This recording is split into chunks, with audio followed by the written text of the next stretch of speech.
委託香港人今次收到 Derek 嘅委託，佢話平時個 look 實在太樣衰啦，所以佢想我哋幫佢嚟個形象大改造，應該得啩？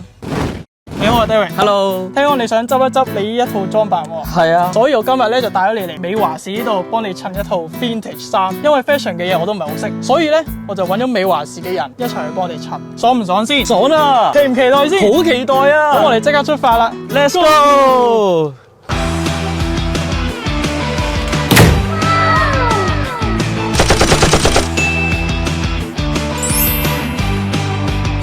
咁咧，我就揾咗隔離一位靚仔，點稱呼啊你？我叫阿海。揾咗阿海咧，幫我哋委託人阿 Derek 去襯一套衫嘅。咁我哋而家開始啦。好啊。好。褲嘅話其實就可以揀翻呢啲，咁呢個都係我哋自己 design 嘅。咁夏天你其實可以試下着花啲都得，夏威夷恤。簡單啲，冇咁花嘅就 two tone。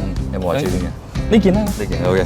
有咩襯衫注意啊？即係佢咁脹嘅話。而家都興 oversize， 其實你咩身形都冇問題，瘦嘅人都可以做 oversize， 或者比較健碩啲嘅人 oversize 都冇問題。即係我覺得喎。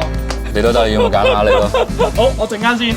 而家咧，因為夏天咧，着咁多衫喺度會超熱。我每日如果你入邊揀翻件 vintage 啲，咁你如果恤衫嘅話，你如果熱嘅時候可以除咗佢，你綁腰又得，或者擺翻入袋又得，係咯。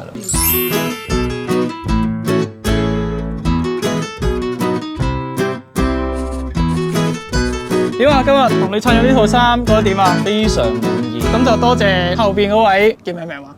阿海。多謝後邊嗰位海哥啦，幫佢襯咗一套咁靚仔嘅 vintage 衫啦。咁最後記得 like、share、comment 同埋 follow 啊！好，咁我哋下條片再見啦，拜拜。